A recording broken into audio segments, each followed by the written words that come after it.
Assalamualaikum warahmatullahi wabarakatuh. Alhamdulillah rabbil alamin, hamdal hamidin, hamdal mustaghfirin, hamdan yuafi ni'amahu wa yukafi'u mazidah. Asyhadu an la ilaha illallah, asyhadu anna Muhammadan abduhu wa rasuluh. Allahumma salli wa sallim wa barik ala sayyidina Muhammad wa ala alihi wa ashabihi wa li baitihi wa dhurriyyatihi ajma'in. Allahumma inna nas'aluka khaira hadzal lail wa khairan fihi wa khairan ba'dah wa na'udzu bika min syarri hadzal lail wa syarri ma fihi wa syarri ba'dah wa na'udzu bika ya rabbana min kulli ma syarrin ma 'alimna wa mimma la na'lam. Amin. Innaka anta 'allamul ghuyub walhamdulillahi rabbil alamin wa sallallahu ala sayyidina Muhammad. Allahumma shalli wa sallim. Baik Bapak Ibu yang muliakan Allah, kita masuk ke hikam yang ke-15 ya. Alhamdulillah saya dapat kitab baru nih Pak, dikasih sama Habib dari Condet ya, Al-Habib bukan, Hussein Aidrus Al-Aidrus ya. Punya toko kitab, saya dibagi kitabnya. Semoga beliau diberkahi oleh Allah SWT. 2 dus kita dikasih kitab.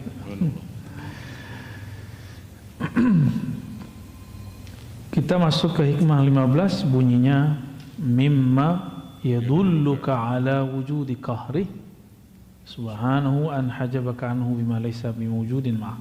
Sebelumnya mari kita baca surah Al-Fatihah. Semoga Allah berkahi kita yang hadir, dikirimkan salawatnya kepada Nabi Muhammad SAW dan keberkahan kepada pengarang kitab ini. Al-Fatihah. Bismillahirrahmanirrahim.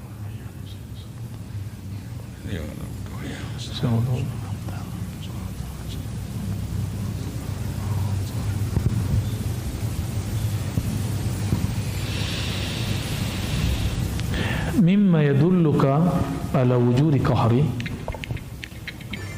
yang menunjukkan hebatnya Allah. Apa itu?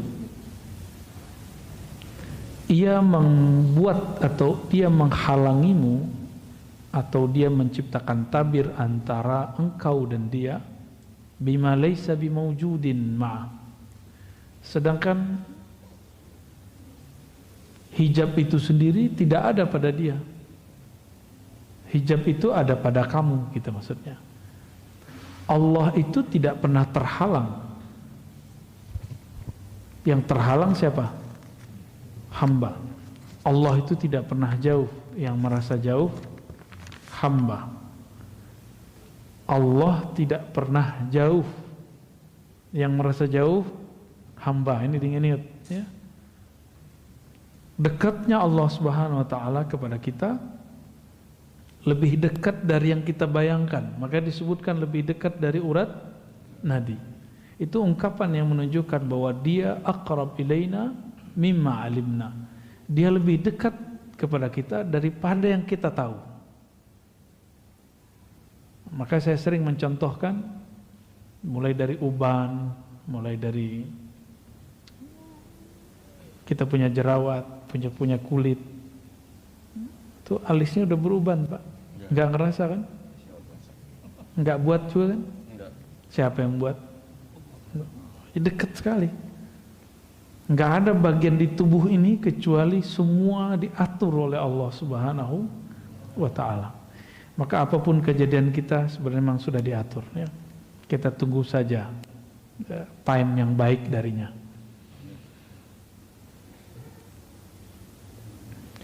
Sebelum Allah menciptakan alam, Allah gimana? Sendiri ya? Allah sendiri? Sekarang berdua apa sendiri? Yang bilang dua musyrik. Ya. Bahkan alam ini, kita ini pancaran objek dari kunnya. Kun itu keluar daripada kudrah dan iradah. Ya, masih ingat ya? Jadi Allah ketika berkehendak, maka kehendaknya keluar kalam kun. Jadi kita ini kun. Kudrah iradah itu sifat Allah. Efek dari kun itu namanya fi'il Allah, perbuatan Allah. Maka kita ini perbuatan Allah. Jadi sedekat apa kita kepada Allah? Sedekat perbuatan kepada yang berbuat. Ya, pusing deh ya. Ini masuk ke bab ma'rifat ya. Jadi emang bahasanya begini. Maka Imam Ibnu Ayyad ya, Ibnu Abbad di sini menukil ayat kullu syai'in halikun illa wajha. Segala sesuatu itu pasti binasa kecuali wajah Allah Subhanahu wa taala. Wajah Allah itu, nah ini bukan tauhid yang versi luar sana. Istilahnya sama, maknanya berbeda. Wajah Allah pada zatnya, jadi wajah itu artinya menghadap. Apabila Allah menghadap ke wajahnya disebut uluhiyah. Jadi apa yang ada pada zatnya? Keesaan. Allah Maha Esa. Lalu wajah Allah pada makhluknya itu namanya ciptaan. Maka ciptaan ini yang tidak menghadap kepada Allah, dia akan binasa. Walaupun sekarang dia misalnya jadi orang hebat, tapi jika dia tidak berhadap kepada Allah, dia akan hancur. Kullu syai'in halikun illa wajha. Segala sesuatu akan binasa kecuali wajahnya. Boleh diartikan yang menghadap kepadanya. Kita sholat, tapi kalbu kita nggak connect kepada Allah, itu sholat habis nanti. Gitu maksudnya ya. Ketika kita sedekah lalu tidak menganggap sedekah ini hartamu ya Allah, rezeki darimu, maka aku kembalikan kepada hambamu, itu langsung dia kekal. Sederhana ya? Sederhana penjabarannya. Apalagi zikir. Bapak zikir pengen sakti atau ingin mendekat kepada yang maha sakti? Kalau ingin mendekat langsung dia kekal. Berarti zikirnya dihadapkan kepada wajahnya, wajah rububiyahnya. Jadi rububiyah itu adalah menghadapnya makhluk kepada sang khalik. Itu disebut wajah rububiyah.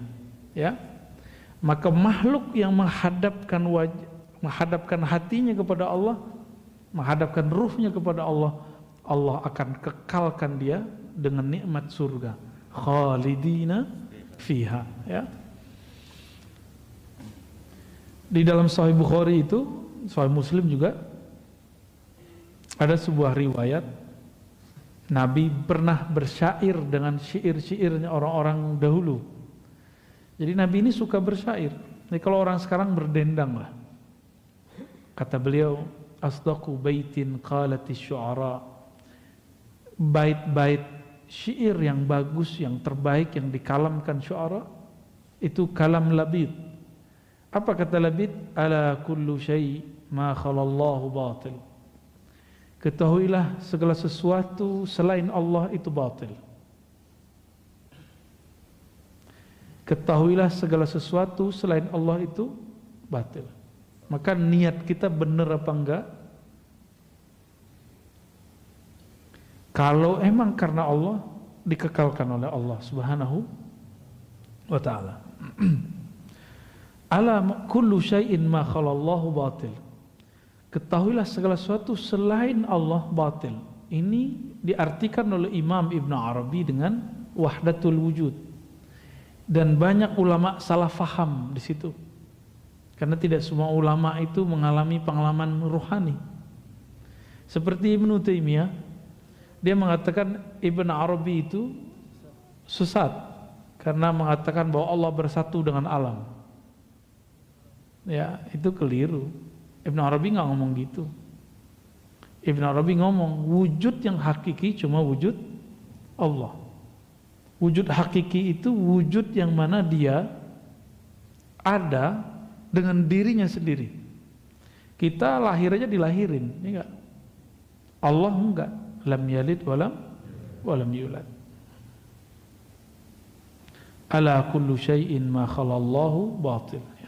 Segala sesuatu selain Allah batil, maka di mana saja, apa saja yang di dalamnya tidak ada nama Allah, dia batil.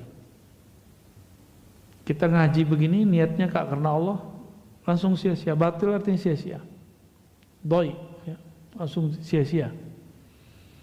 Jadi semoga Allah luruskan niat kita semua. Amin. Termasuk niat saya juga ya. Bapak bangun masjid, kalau karena Allah, di saat bangun Allah bangun di surga, gitu. Ngurus masjid sama, saat ngurus masjid tulus, maka Allah uruskan urusan kita di sana. Insya Allah. Maka jangan baper ngurus masjid ya.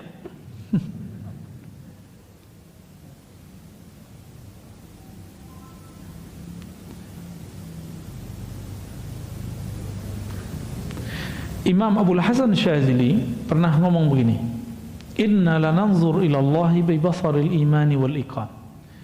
Kita memandang kepada Allah dengan pandangan iman dan yakin, maka kita nggak perlu dalil. Jadi orang yang minta dalil, bukti, berarti dia kurang percaya kepada Allah.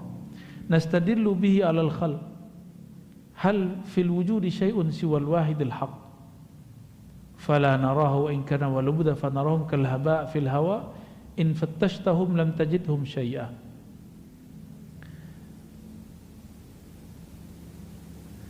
Masa makhluk dijadikan bukti adanya kholik? Ya, ini versi ahli tasawuf. Ya, kita boleh garis ya. Ahli kalam atau ahli akidah disebut dengan mutakallimin ya, mutakallimin. Ahli kalam atau orang-orang yang sibuk dengan dalil-dalil. Ini sama aja, mau aliran Asy'ariyah, mau aliran Ibnu Taimiyah sama.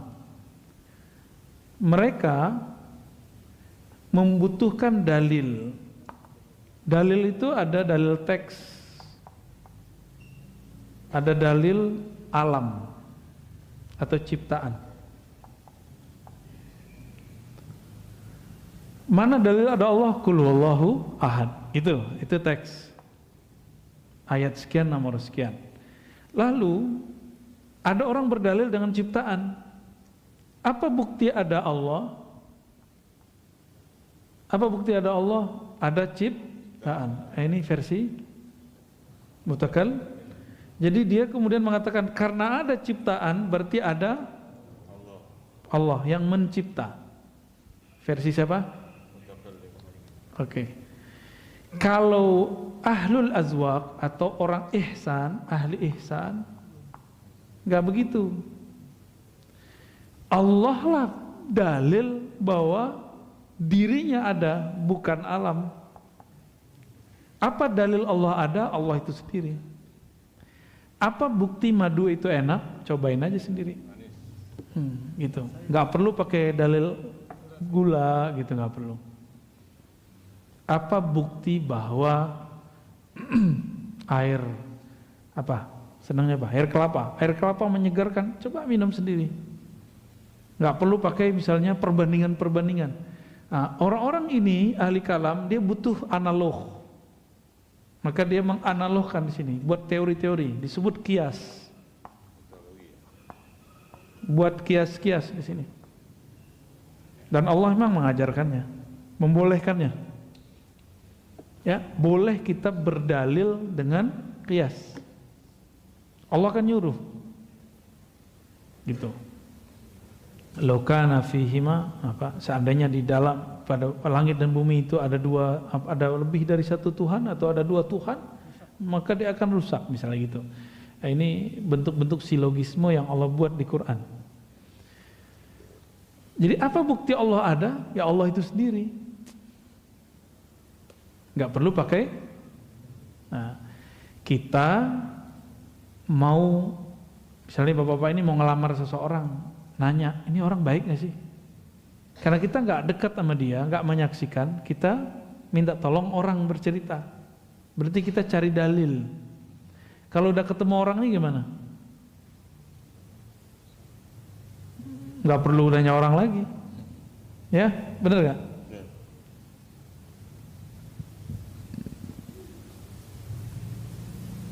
Fa'aghnana dzalika 'anid dalil wal burhan, ya, karena kami percaya kepada Allah, karena Allah itu sendiri nggak perlu pakai bukti. Gitu maksudnya. Bagi beliau alam semesta ini bukan bukti Allah ada. Justru karena Allah adalah alam ini ada. Dibalik. Ya. Bukti punya nyawa, badan bergerak, punya ruh, itu kata orang ahli kalam. Kalau ahli ihsan enggak, kamu hidup itu karena si nyawa itu, karena ruh itu. Itu maksudnya, ya.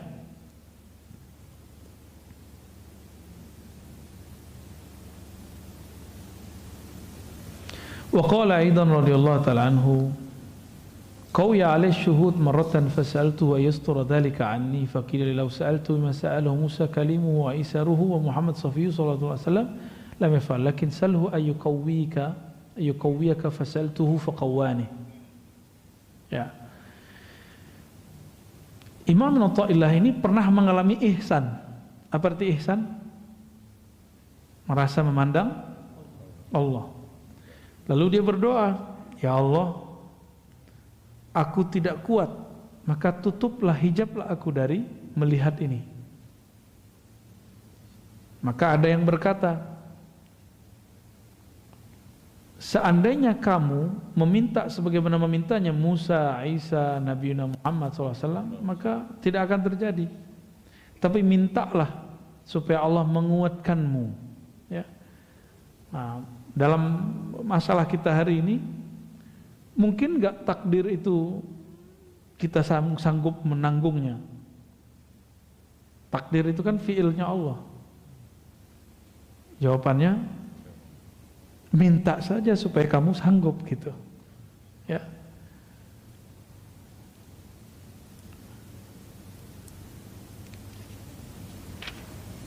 Wah, ini agak panjang habis ini nih, ya.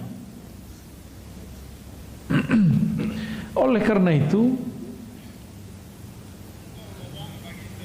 teks kita yang menyebutkan tadi, tanda hebatnya Allah, Allah itu membuat penghalang antara kamu dan dia, kamu dan Allah, dengan sesuatu yang sesuatu itu tidak ada padanya, tapi ada pada kamu.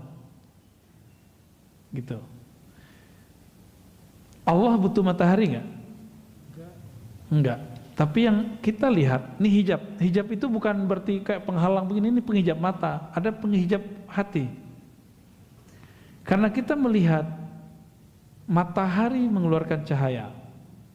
Dari cahaya itulah kemudian tumbuh-tumbuhan hidup, misalnya gitu. Berarti kita terhijab oleh matahari. Yang kita lihat mataharilah yang menyebabkan itu semua berkembang. Kita minum, kita terhijab oleh air, kita mengira airlah yang menyegarkan. Ini hijab semua. Ya.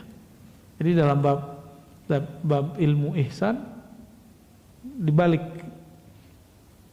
Jadi kalau saya minum, seharusnya saya memandang bukan airlah yang menyegarkan, tapi Allah. Nah, itu udah jadi sufi itu, Pak. Ya. Gampang jadi sufi ya? Cobain aja.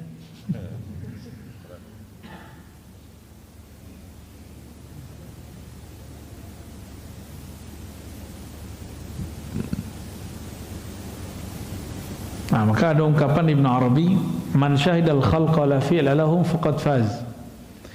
Siapa yang menyaksikan makhluk tapi tidak menyaksikan perbuatan makhluk, tapi yang dia saksikan perbuatan Allah, faqad faz. Orang ini beruntung. Wa man syahidahum, siapa yang menyaksikan mereka, la hayata lahum, mereka tidak punya hidup kecuali hidup dari Allah, faqad jaz, dia sudah lolos. Lolos kemana? Lolos fana dalam sifat Allah. Sedangkan yang pertama fana dalam fiil Allah. Wa man syahidahum 'ainal 'adami faqad wasal. Siapa yang menyaksikan bahwa alam ini sebenarnya hanya bayang-bayang semata atau hanya pancaran Allah saja, Tidak ada hakikatnya kecuali Allah lah yang memberikannya hakikat. Faqat wasal. Dia telah wusul kepada Allah Subhanahu wa taala. Maka wusul itu bukan Bapak ini tiba-tiba terbang ke alam mana, bukan. Wusul itu kesadaran kepada Allah. Maka wusul bertingkat. Ada wusul kepada nama Allah. Ada wusul kepada perbuatan Allah. Ada wusul kepada sifat-sifat Allah. Ada wusul kepada zat Allah. Nah, wusul kepada zat Allah itu cuma Nabi Muhammad SAW. Dan nanti kalau kita beruntung ketemu Al-Imam Al-Mahdi ya. Semoga Pak ya. Mau ngapain lagi ngaji begini kalau nggak bukan itu ya. Semua Nabi mengingatkan kaumnya kedatangan Dajjal. Maka pewaris-pewaris Nabi mesti menceritakan persoalan Dajjal itu dan Imam Mahdi. Makanya semenjak pandemi saya mulai bercerita banyak tentang Dajjal dan ya ini perintah dari Rasulullah langsung ya.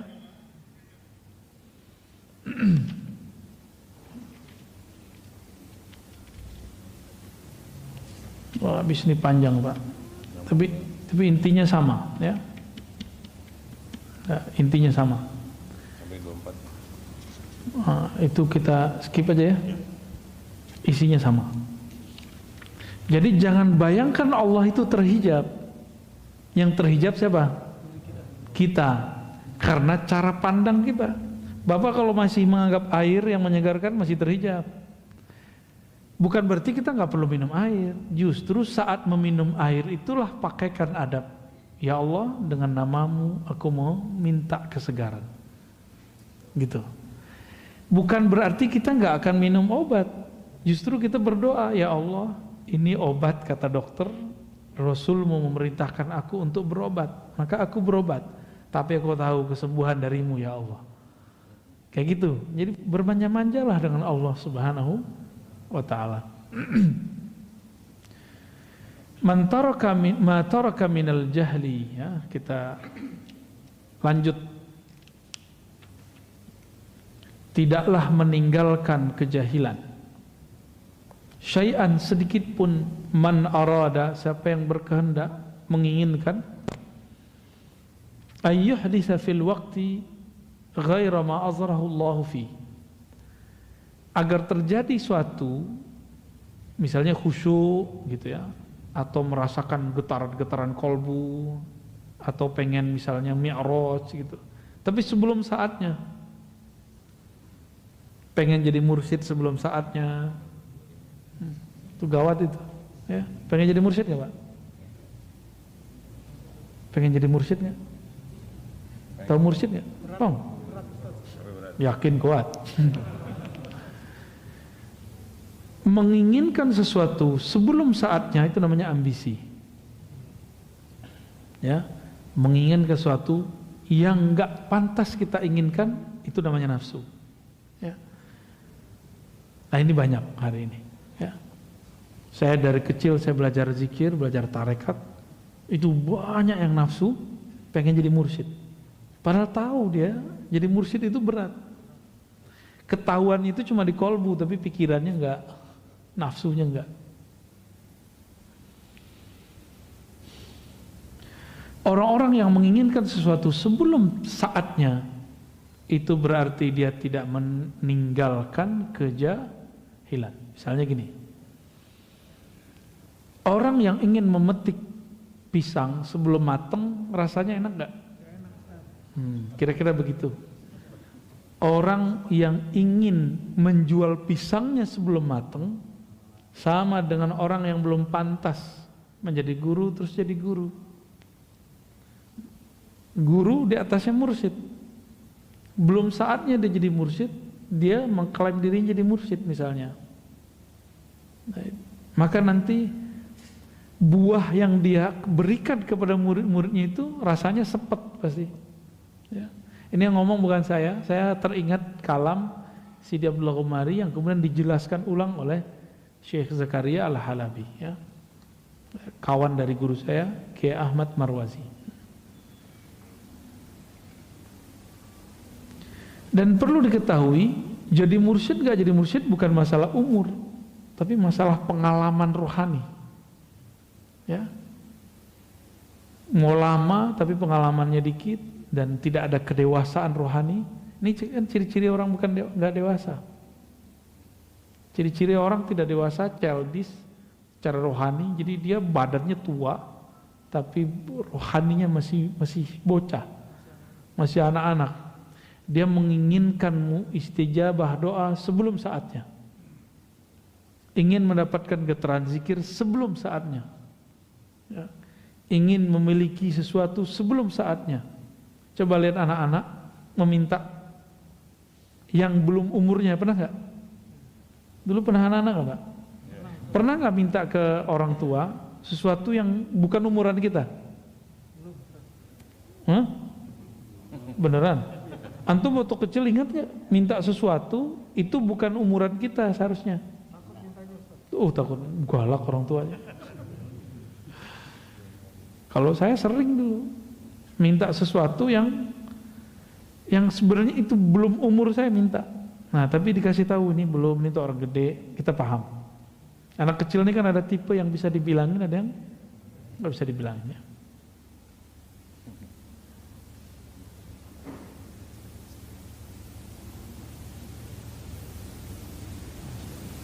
Nah ini banyak kali ini ya, orang-orang nggak sabar, ya, nggak sabar dengan kondisinya. Yang pengen menikah sebelum saatnya, pengen punya anak sebelum dikasih, akhirnya jadi ya yang belum dapat anak ya sudahlah, berarti memang antum belum jatah dapat anak, udah selesai itu, ya.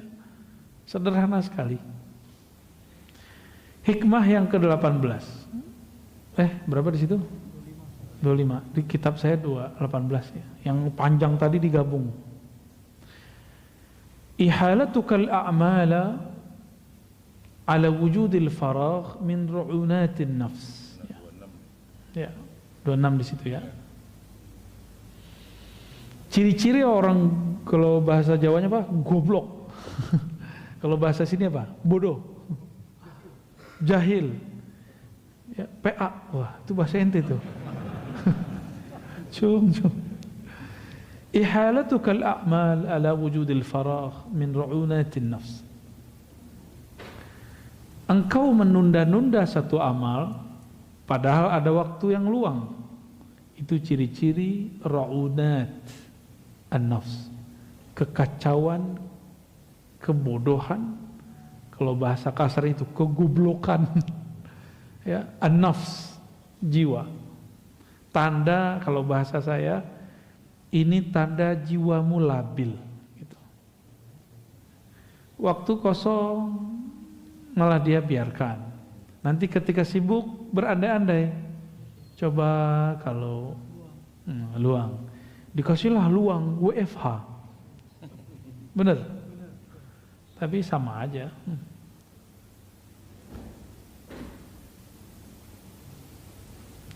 Waktu yang paling berharga untuk kita sekarang adalah waktu dunia.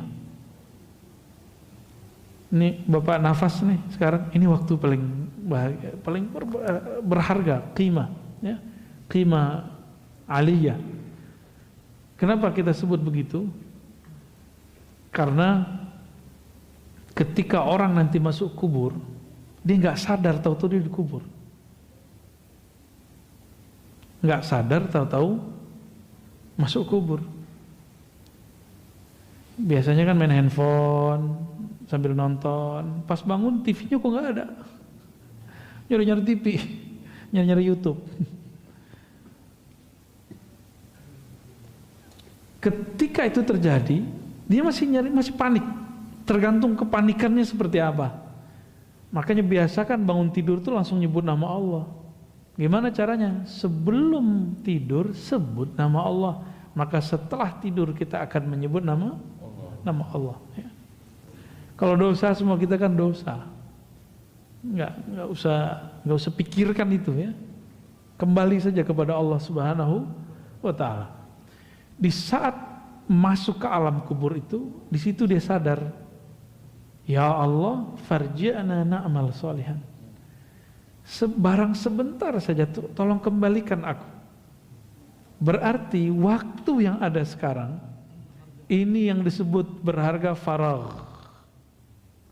Jadi ketika beliau mengatakan ihalatukal a'mal, kamu menunda amalmu saat kamu masih bisa nafas di sini, masih bisa hidup di dunia, ini pertanda jiwamu kacau, jiwamu tidak dewasa.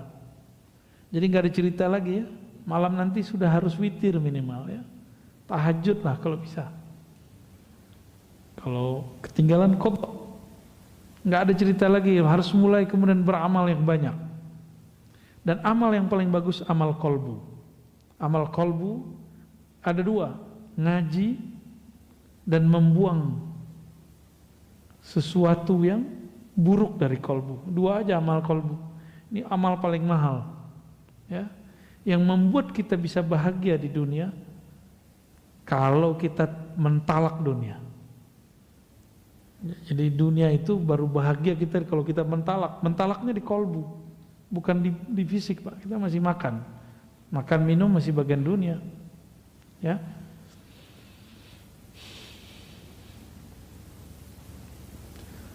Maka orang-orang yang melalaikan masa-masa di dunia ini, itulah orang yang paling kacau jiwanya, ya, paling labil jiwanya.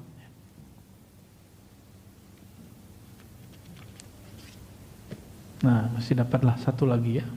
Satu atau dua lagi nih?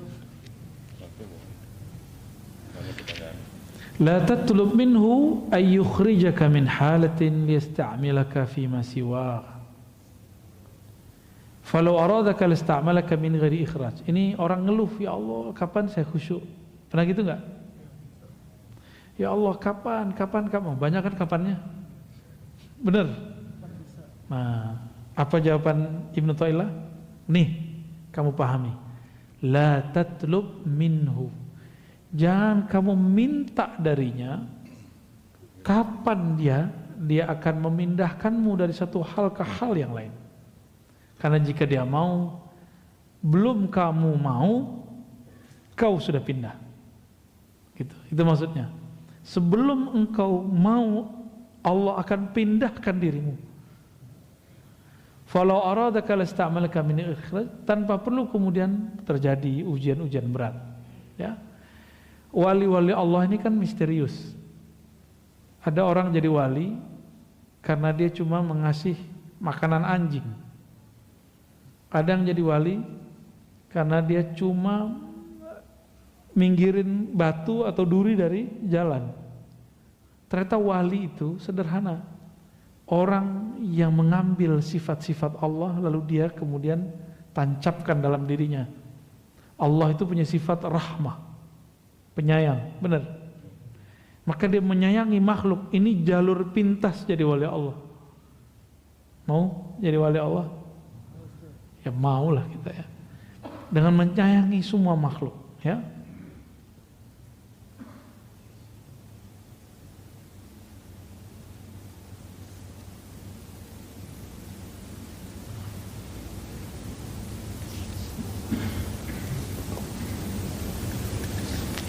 Jadi kalau ada orang pengen zuhud terus dia berhenti kerja, itu bukan zuhud. Ya. Buktinya apa? Antum ketika tidak bekerja kepikiran duit mulu. Itu tanda-tanda zuhudnya nggak benar. Ciri-ciri orang zuhudnya benar, dia udah nggak mikirin duit. Duit datang cari dia. Dia nggak nyari duit, duit nyari dia. Akhirnya tidak ada kemudian gangguan dalam dirinya masalah rezeki. Itu baru zuhud. Ya, gimana? Itu nggak berat kalau pakai hati, tapi kalau pakai ini berat. Jadi kajian hikam itu jadi berat kalau antum pikir-pikirkan. Tapi kalau antum pakai rasa, saya rasain dulu, itu nanti ketemu. Ya. Saya dulu berpikir, kapan saya bisa baca kitab ya? Memikirkan itu bikin stres. Akhirnya Allah takdirkan kita ketemu guru-guru hebat, lalu saya mampu baca kitab berkah mereka tanpa saya kepikiran ini. Jadi nggak mikirin waktu. Nah, kalau orang-orang yang coba kalau saya bisa baca kitab kayak kamu, nah ini namanya ngandai-ngandai. Berandai-andai itu bagian daripada was-was syaitan. Ini hati-hati nih, ya. Dapat banyak Pak, kita dikit-dikit aja. Ma aradat himmatu salik an taqifa indama kushifa laha illa wa nadathu hawatiful haqiqah alladhi tatlub amamak. Tidaklah berkehendak keinginannya salik, himmahnya salik untuk berdiam, tawakuf namanya. Udah jadi bahasa orang Betawi ya, tawakuf pengajian. Tawakupan. Tuh.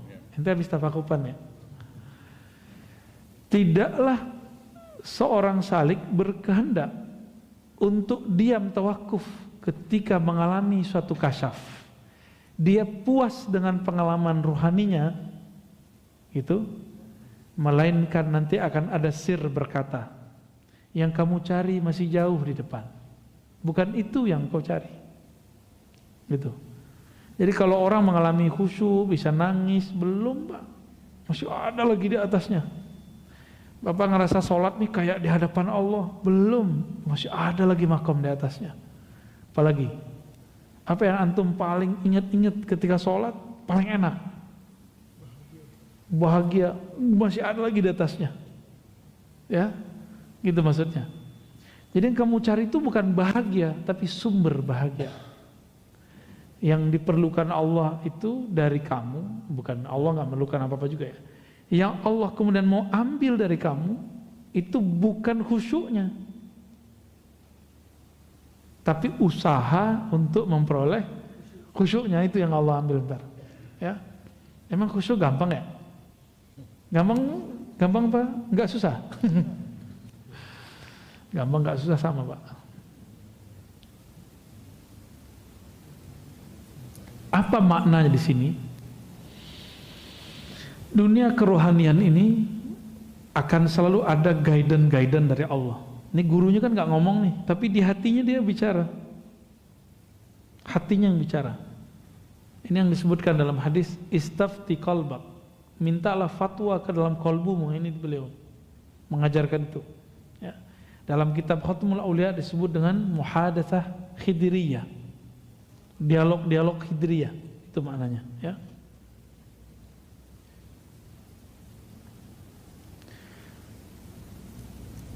Maka di sini Imam Shustari namanya mengatakan fala taltafit fis sayri ghairan fa kullu ma siwallahi ghairun fattakhidh dzikrahu hisnan. Jadi kalau kita sampai di melewati satu perjalanan, tujuan kita mau ke Bandung, pas di tol jalannya bagus nggak? Pemandangannya bagus nggak? Berhenti nggak di situ? Kalau berhenti di situ berarti kita lupa dengan tujuan. Ya. Nabi mengatakan kun fid dunya ka'abir sabil. Hendaklah kamu berada di dunia seperti orang yang abir. Abir itu yang melewati, sabil jalan, ya anak jalanan. Musafir. Maksudnya apa? Bapak pernah ke luar negeri, pasti sebagian. Kalau ke luar negeri bawa banyak koper gimana? Nggak usah ke luar negeri. Beda provinsi, bawa koper banyak-banyak, ribet nggak? Itu koper, ada koper tanah, ya, koper rumah, koper rekening, koper apa lagi tuh? Koper kontrakan, ya, kosmetik. Ini kopernya isinya tanah. Kita kalau kebanyakan tanah, Bapak itu mau pindah alam, susah bawanya. Karena tanahnya mau dibawa gimana? Berat Pak, rumah tuh. Jadi yang punya tanah tuh wakafin lah, segera kemana kek diwakafin ya. Yang diem tanahnya wakafin ke orang, wakafin ke masjid, ke yayasan, ke pesantren ya, segera Pak. Keburu mati ditanyain semua. Dan mengerikannya di sana, Kekayaan kita itu diperiksa, kalau biasa mungkin setengah hari, sehari. Nabi Nabi Sulaiman itu 2000 tahun. Itu ukuran dunia 2000 tahun, di sana 2 hari. Tapi kalau kita diperiksa orang sekian jam, gimana perasaannya Pak? Pernah nggak? Lamanya bukan main itu. Oleh karena itu, apabila kita mengalami pengalaman spiritual, jangan asik dengan itu. Pengalaman spiritual ini anggap saja hiburan, busyra. Ya. Maka saya nggak sibuk-sibuk amat dengan pengalaman mimpi segala macam, tapi beberapa yang perlu diceritakan kita ceritakan, ya. Wala tabarrajat dhahirul mukawwanat illa nadathu haqa'iquha innama nahnu fitnatun fala takfur. Ketika seseorang tersilaukan oleh suatu kejadian, suatu pengalaman, ini biasanya orang kalau belajar zikir ada rasa merinding-merindingnya, nangis-nangisnya, apalagi hangat-hangatnya. Rasa-rasa itu semua bukan itu yang kita cari, karena itu masih makhluk. Kalau masih ada rasanya, kalau masih ada hangatnya, zinginnya, semua itu makhluk, ya. Jadi Allah bukan panas, dingin. Allah bukan ketika kita zikir itu nangis, itu bukan Allah, itu kita. Baik, nanti kan kalau kita bilang, kalau kita zikir, Allah itu bisa nyandain sebenarnya. Apa kata Allah? Ya kamu, aku kan gak pernah kemana-mana, ngapain dia panggil-panggil? Ya, zikir, ya Allah, Allah, Allah, Allah.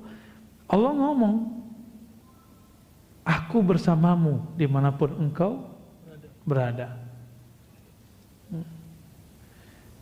Maka sebenarnya zikir-zikir kita itu tidak pernah membuat kita jadi wali, Pak. Zikir itu haknya badan, haknya kolbu. Yang membuat seseorang jadi wali jika di dalam dirinya ada rahmat Allah. Mau jadi wali kan? Biar gampang jadi wali. Minimal jadi wali murid, ya. Wali murid jadi wali kan dia sayang sama murid, benar nggak? Maka wali Allah karena dia sayang kepada makhluk Allah Subhanahu wa ta'ala. Nah, setiap kali terjadi pengalaman-pengalaman yang menghalangi kita kepada Allah, maka berkatalah hakikat-hakikat ini, kami ini hanya ujian, janganlah engkau kufur. Innama nahnu fitnatun, kami ini hanya ujian, fala takfur, jangan kufur. Ya, ini hati-hati di situ.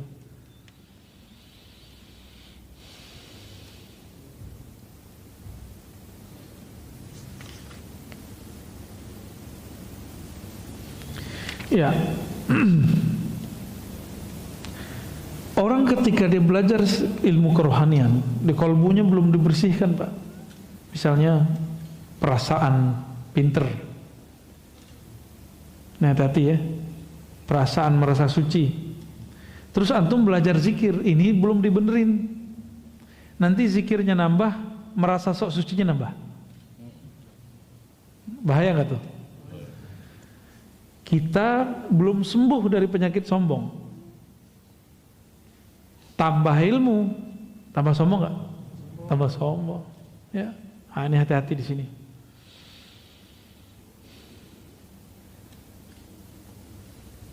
Oleh karena itu, imam-imam kita mengatakan al-i'rad 'anil nas wa zuhdi fid dunya fa aqim ma'allahi bil muraqabah wal iltimis tawbati bir ri'ayah wal istighfar bil inabah wal khudu' lil ahkam bil istiqamah. Jadi yang harus kita lakukan adalah menghindar atau berpaling dari dunia, nanti dunia yang ngejar. Nanti Bapak sampai capek sendiri ngumpulin dunianya. Ya.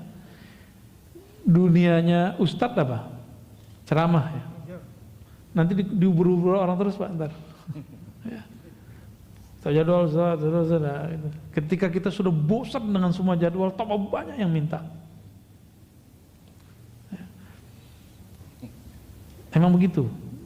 Bapak kan kalau udah, kan katanya tua pengen hidup bahagia, masa pensiun, apanya yang pensiun? Ya, katanya nanti kalau anak-anak udah gede bisa jagain kita, yang ada kita jagain anaknya, cucunya. Saya menyarankan nih teman-teman, nih mohon maaf ya, antum tersinggung aja ya. Kalau sayang sama orang tua, jangan susahkan orang tua dengan cucu-cucunya. Sesekali boleh, seneng. Jadi sama orang tua itu ya, buatlah mereka, kasih fasilitas senikmat-nikmatnya, biar orang tua itu nyaman. Ridho orang tua kita jadi wali, Pak. Gampang tuh? Tuh, ridho al-walidain. Ridhonya orang tua itu ridho Allah. Kalau Allah ridho, wali nggak? Ridho Allah fi ridho al-walidain, kan gitu ungkapannya.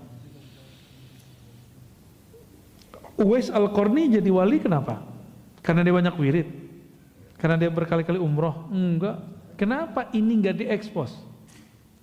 Kenapa sebelum pandemi? Kayaknya kalau mau jadi orang bener umroh dulu berkali-kali ya. Yang kaya orang travel ya. Maaf ya orang travel ya. Ini nggak diekspos bahwa Uwais Al-Qarni jadi wali bukan karena dia pergi haji umroh. Justru karena dia nggak jadi pergi umroh dan haji. Kenapa dia menjadi wali? Karena dia merawat ibunya, ya, memuliakan ibunya. Mahar masuk jadi wali itu. Gampang-gampang susah ya? Ya enak nih ngomongin doang, ntar kalau sudah ketemu orang tuanya bingung. Wah masih ada. Cukup Ustaz. Cukup lah ya, udah dapat banyak ini. Ada titipan pertanyaan Ustaz. Ya. Assalamualaikum warahmatullahi wabarakatuh. Ada pertanyaan Ustaz, meluruskan stigma negatif kepada tasawuf. Ada yang bilang ini sesat ataupun bid'ah. Mohon penjelasan Buya tentang beda tasawuf, akhlak dan tazkiyatun nafs. Yang kedua, apakah tasawuf harus berthariqah? Yang ketiga, thariqah itu apa? Dan thariqah dalam istilah itu ada suluk, ada baiat, ada talqim. Mohon dijelaskan Ustaz. Terima kasih. Ya. Itu borong itu Pak. 12 SKS itu. Ya. Enggak ada lagi. Udah biarin. Enggak usah pakai. Nah, perhatiin kalau gitu ya. Coba antum lukis di kepala sendiri. Tasawuf itu lingkaran besar. Oke.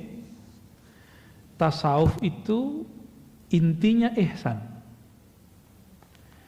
Fikih itu intinya Islam. Akidah itu intinya iman. Oke.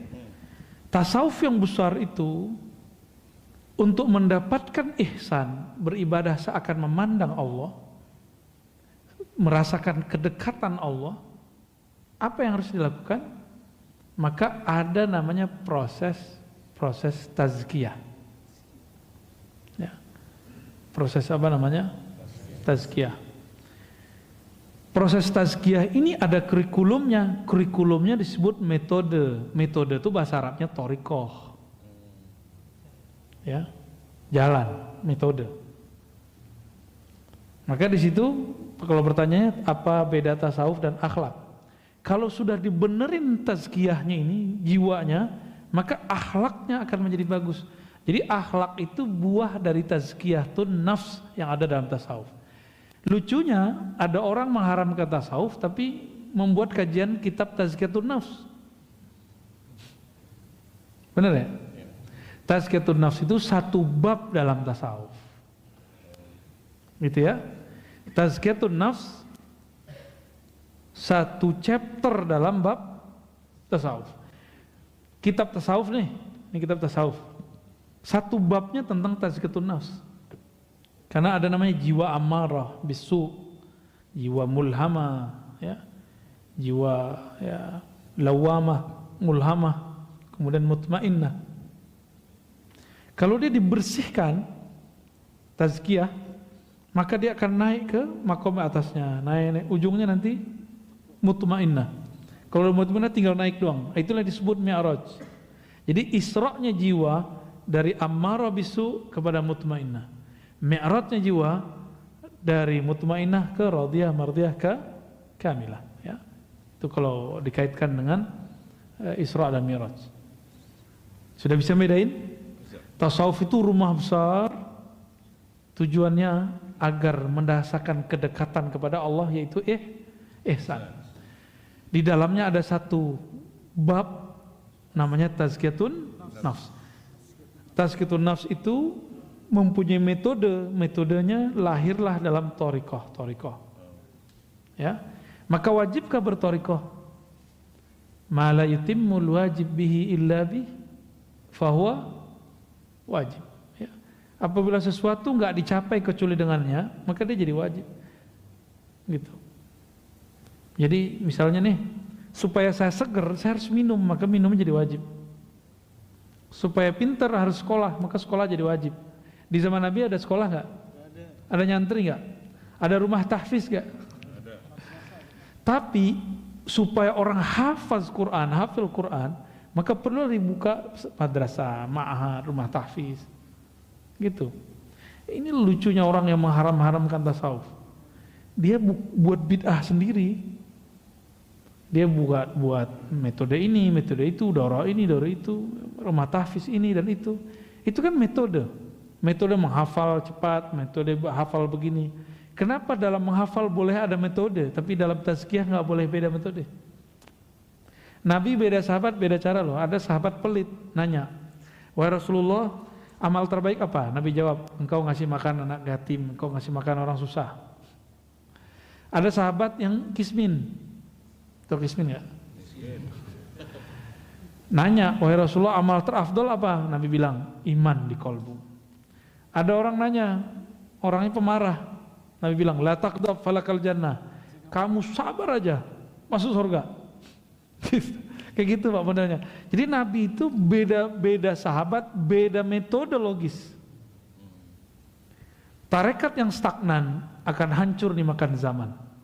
Maka di zaman kita mesti merevisi kurikulum thariqah. Namanya nggak usah direvisi, mungkin namanya ditambahkan aja kayak di Timur Tengah itu, Naqsyabandiyah, Khalidiyah, Qadiriyah, itu nanti ada nama-nama tambahannya, Samaniyah, Qaribiyah, Samaniyah apa gitu. Jadi mereka suka nama-nambahkan di belakang sebagai bentuk ada revisi dan tajdid. Di Indonesia kan terlalu mensuci-sucikan thariqah. Oh begini kata guru kita. Ya, kalau udah nggak relevan di zaman ini gimana dong? Gurunya sudah wafat masuk alam sono. Ya, maka thariqat pun mesti thariqat yang mu'tabarah. Yang pertama, yang kedua mesti mursyidnya arif kepada Allah Subhanahu wa taala. Mesti. Kalau enggak, bukannya malah tambah dekat, tambah jauh. Ya, mau mendekat kepada Allah malah tambah jauh. Gitu. Ya, wallahu a'lam bishawab. Tadi apa lagi? Dalam thariqah itu ada istilah suluk, baiat dan talqin. Bisa dijelaskan Ustaz? Waduh, bolong lagi. Suluk itu menempuh jalan. Jadi Bapak nih, kata guru, kamu amalkan ini. Bapak mulai ngamalin, itu suluk namanya. Suluk itu ada yang formal, berkhalwat, ada yang informal, ada yang temporal. Yang temporal ini yang biasa kita kerjakan. Misalnya Bapak Ibu ini diijazahkan guru untuk berzikir 1000. Nah itu temporal 1000 doang. Kalau khalwat, jadi suluk bentuknya khalwat, bisa 10 hari, bisa 30 hari, bisa 4, terserah berapa perintah guru. Syekh Abdullah Faiz Dagestani, seorang mursyid Naqsyabandiyah, gurunya Syekh Haqqani, kan terkenal ya, Syekh Nazim Haqqani. Itu beliau kalau lagi suluk Pak, antum nggak sanggup, anda nggak sanggup, mikirin dunia wudu, mikirin dunia wudu, lupa kepada Allah wudu, teringat dunia mandi tobat. Ya, itu thariqah beliau tuh. Jadi Naqsyabandiyah beliau sudah beda dengan Naqsyabandiyah sebelumnya. Di Naqsyabandiyah sebelumnya mandi cukup di awal mau zikir, mau talqin zikir. Beda dengan Qadiriyah sebelumnya, udah beda-beda tuh. Syekh Abdullah Faiz kemudian meringkasnya. Gitu. Kan nggak mungkin Pak, beliau ngajarin Bapak gitu. Ada yang mau belajar thariqah sama saya, ntar saya gituin gimana? Kamu lupa kepada Allah, wudu. Ingat dunia, Mandi, ya bisa mandi 50 kali sehari. Kita ini hidup di akhir zaman, insya Allah banyak rukhsah, Pak. Insya Allah banyak rukhsah. Yang penting tasdik saja kepada wali-wali Allah, ya. Nah, kitab ini kan yang nulis wali Allah, maka kita tasdik kepada isinya. Tasdik itu membenarkannya, ya. Jadi tidak ada lagi pertanyaan tasawuf ada kan di masa Rasul, ya salam. Ya. Malam tadi saya mengkaji dari Alif Lam Mim sampai berapa ayat? 3 ayat ya. Sisi tasawuf dalam surat Al-Baqarah. Setiap ayatnya ada, Pak. Tasawuf itu membahas mulai dari bab niat, taubat sampai kemudian mahabbah ridha. Jadi kalau orang nanya, khusyuk masuk di tengah-tengahnya. Adakah tasawuf di Quran? Banyak. Setiap ayat sabar itu tasawuf. Setiap ayat syukur tasawuf. Setiap ayat ikhlas tasawuf. Setiap ayat-ayat yang menyebutkan amal ruhani, maka itu tasawuf. Gitu ya? Paham ya? Jadi masih mau nanya, ada tasawuf gak di Quran? Ya itu tasawuf. Beres, cukup. Ustaz, ada satu lagi nih, Ustaz. Cukup, ada satu lagi. Pertanyaan, Assalamualaikum, dari Pak Taufik. Dalam menyebarkan dan menyampaikan agama Islam, dahulu Rasulullah telah memberikan dakwah suri tauladan tentang cara-cara berdakwah, menjalankan 3 kaidah berdakwah, hikmah, mauizah hasanah, kemudian mujahadalah billati ihsan. Pertanyaannya, fenomena yang terjadi sekarang, banyak ustadz yang tidak menjalankan kaidah dakwah yang dicontohkan Rasulullah. Kira-kira kenapa dan kenapa bisa terjadi? Yang kedua, hadis Bukhari mengatakan sampaikanlah walau 1 ayat, yang artinya kita semua pun juga dianjurkan untuk bisa berdakwah walau cuma menyampaikan 1 ayat. Yang pertama saya udah lupa. Fenomena yang terjadi sekarang, banyak ustadz yang tidak menjalankan kaidah dakwah. Oke, ya, cukup. Terus yang kedua, Ustaz, hadis Bukhari tadi sampaikan walaupun 1 ayat, dianjurkan untuk bisa berdakwah walaupun cuma menyampaikan 1 ayat. Mohon tips dan ilmunya untuk bekal kita dalam belajar berdakwah walau menyampaikan 1 ayat. Sekarang mah gampang, Pak, ada video dakwah, sebar video aja. Ya, dai-dai yang tidak dididik oleh gurunya, mursyidnya, maka mereka yang mendidiknya syaitan. Ya. Dai-dai yang dididik gurunya kan punya guru terus bersambung ke Rasulullah, pasti ada sifat yang mengalir ke dalam dirinya. Apa itu? Mengajar dengan mauizah hasanah. Orang ini banyak lupa bahwa dakwah itu bil urfi wa'mur bil urfi, ajaklah orang dengan urf. Apa arti urf?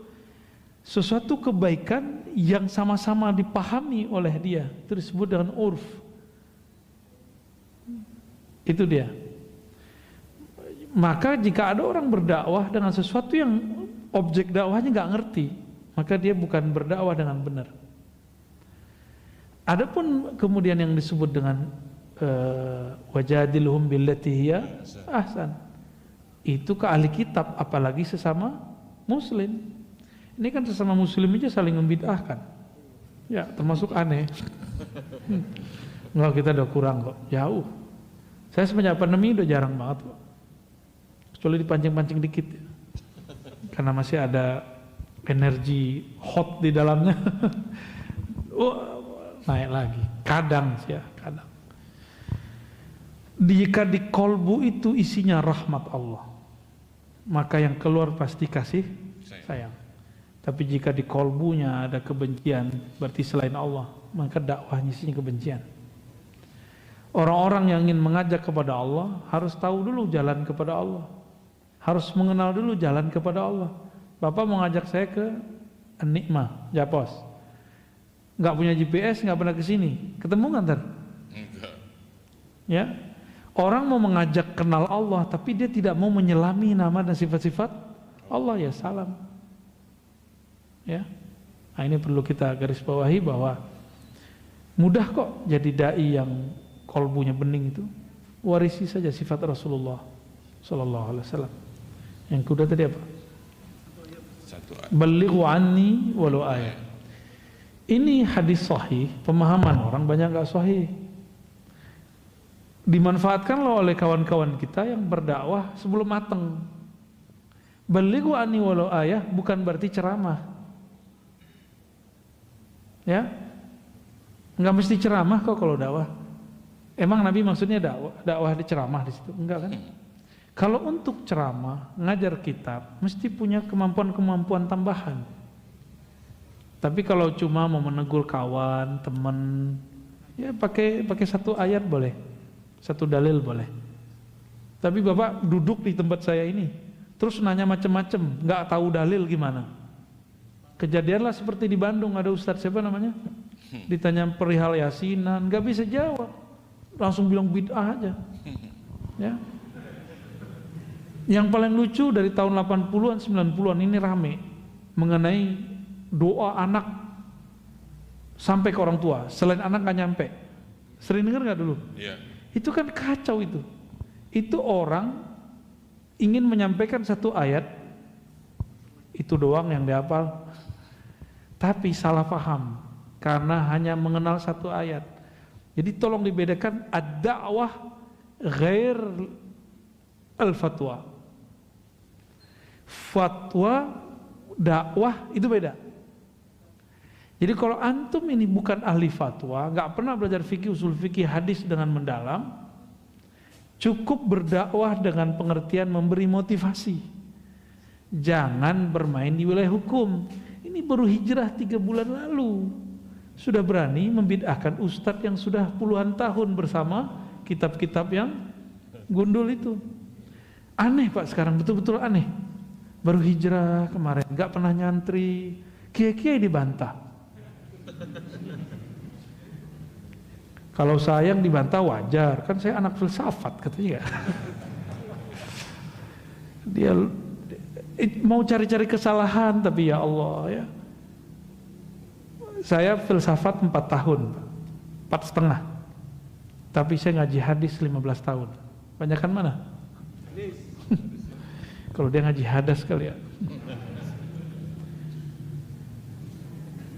Jadi kalau untuk menjawab fatwa, haram bagi orang yang hanya mampu berdakwah tapi bukan mufti atau mempelajari ilmu fatwa.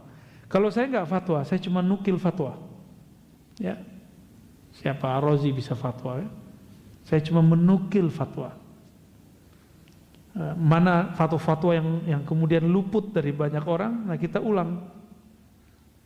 Masalah bank, saya nggak pakai fatwa saya sendiri, saya pakai fatwa Darul Ifta Mesir kok. Ya, asuransi segala macam itu saya pakai fatwa sana. Karena saya tidak memandang diri saya mampu berfatwa, walaupun dapat ijazah dari guru saya dan dibolehkan berfatwa. Ya, tapi saya nggak lakukan itu ya, belum saatnya lah, nantilah ya. Kecuali persoalannya tidak ada di zaman dulu, ada di zaman sekarang dan belum ada yang bahas, baru kita cari dalilnya sendiri. Kira-kira begitu ya. Jadi tolong dibedakan dakwah dengan fatwa. Dakwah boleh dengan satu ayat, tapi kalau fatwa tidak boleh satu ayat. Gitu ya. Khalas. Ada satu lagi sih tapi ini baru tanya. Simpan. Assalamualaikum Ustaz, bertanya apakah boleh kita membaca maulid tetapi kita menyingkat pasalnya hanya karena ingin mempercepat waktu? Terima kasih. Kan bukan Quran. Quran gitu maulid? Enggak. Ya boleh. Jadi boleh meringkas maulid. Berzanji itu berbeda dengan bacaan lain. Dia ulama beda lagi. Semakin kesini tambah dikit Pak. Ntar lama-lama jadi sallallahu ala Muhammad doang. Udah kejadian ya. Quran aja yang tadinya banyak 1 juz boleh dibaca cuma kulhu 3 kali, ya kan? Jadi nggak ada masalah. Jadi kitab maulid itu bukan kitab suci, itu cuma menceritakan tentang orang suci. Kalau itu diringkas nggak ada masalah. Ya, wallahu a'lam bis-shawab. Doanya pakai Fatihah aja ya. Ya, mungkin bulan kita beritahu Ustaz bulan depan berbarengan tanggal 21 kita tidak membahas masalah hikam, cuman berbarengan dengan peringatan Isra Mi'raj. Saya 21 nggak bisa kayaknya Pak. Oh nggak bisa ya, karena teman Ustadz mau minta di solmetin nih si Ustadz Habib Gis. Beliau aja lah yang isi ya. Ya. Oh tanggal 21. 21 saya ada janji ke Jogja kayaknya. Jogja. 21 tanggal 20-nya kita ada. Ya nanti komunikasi sama Akh Rizky ya. Ribat. Baik teman-teman semua, mari kita sering mendoakan, berkirim Fatihah satu sama lain untuk semua yang hadir malam ini, siapapun yang mendengarkan dimanapun berada. Kita kirimkan untuk semua umat Islam, semua orang-orang yang pernah kita berbuat baik kepadanya, atau orang-orang yang mungkin dulu pernah kita sakiti, kita kirimkan untuk mereka semua. Al-Fatihah.